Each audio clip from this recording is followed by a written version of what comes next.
Are we here? Are we here? Feeling good? Do we need some disco music on? Do we need to have a little dance? We need to do a little dance. Make a little love. Get down tonight. You know, I'm a disco freak. Yeah. Before the behavior happens, and the trigger is attached in a direction that associates with behavior. Specifically for your guys there at your job, something happens and it triggers a behavior, right? And you know, that's an extreme because it happens to all of us at different times, you know, and depending on the impact of the end result of the pain depends on whether or not we're motivated to do anything about it. Make sense? Yeah? So it's more than just a behavior changer. It actually changes your directional hardwiring in your brain. So let's say a certain, well, let's call it a stressor, right? As a trigger. A certain stressor happens. Let me give you an example. I've got a boyfriend, he drinks a lot. When he comes home, I know that he's been drinking. All he has to say is, oh, can you do this for me? And I snap, right? Heard anything like that before ever? Right? This is an example of a trigger. Give me an example of a trigger. Who can give me an example of a trigger? Anyone, pull it out the air. Anybody at work? I mean, not everybody. Yeah. A political person at work, yeah, or something they might say. Yeah. You know, you might have that difficult person at work. Oh, if I see them today, I'm going to go for it, right? It's a trigger. So something happens before the behavior happens, right? But look at this, you guys. The person's already decided in their unconscious mind and conscious mind. They've even verbalized it and said, this is what's going to happen if this happens. We're talking more about unconscious behavior. We're talking more about a behavior that we cannot connect to. A behavior that is deep down, deep down, deep down, deep down, deep down, so far down that we don't want to accept the behavior as our own. We want to believe that it's initiate is a cause and effect situation. That person caused the effect that I'm having right now, and I have no accountability for it. So I've disconnected to it.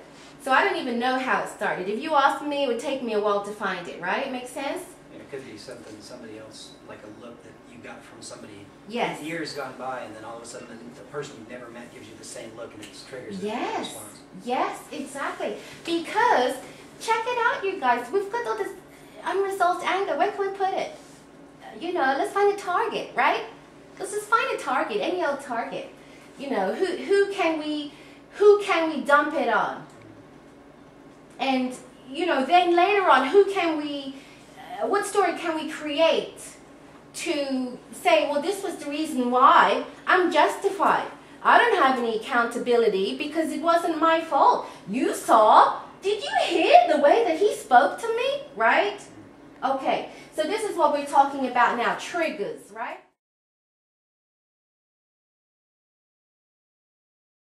Fast is because your brain works very quickly, very, very, very quickly.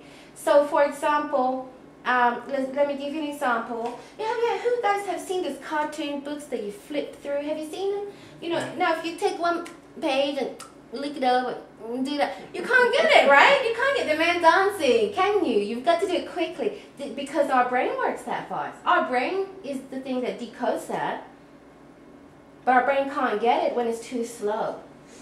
So even times when you feel like you're overloaded and there's a lot of information and so on, no, you just don't have it up here yet. You just have not logically beaten it to death and processed it and overanalyzed it and got into analysis paralysis over it. But your unconscious mind has it.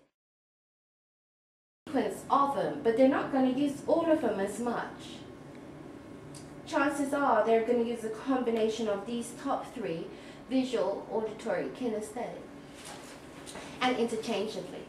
The funny thing is that years and years ago, people would say, "Oh, I'm a kinesthetic," "Oh, I'm a visual," but you can't be just one. You know, you've got to interchangeably use all these because you cannot not ever feel anything or see anything, or you know, you cannot not ever process what you're listening to. There are times, you know, when you do. So people are going to use them interchangeably. Now, what we've noticed is that I'm more visual when I'm training. Yeah? look, I'm speaking very rapidly. This is a sign of a visual person. I'm speaking, when there's a lot of information, I speak very quickly. When there's a lot of information that needs to be explained precisely, I speak very quickly. I give it a lot of energy, and I become very animated, because I found that unconsciously that helps the process along. I don't want to lose you. I want to bring you with me. So there's always that rapport going on, no matter who I'm speaking to in the room. This is another part of NLP too. In my peripheral vision, I know what they're doing. I know what else is going on. I know who's doing what. I know who has a question or who's lost, and so on. And I make sure that we're communicating all of the time. This is NLP.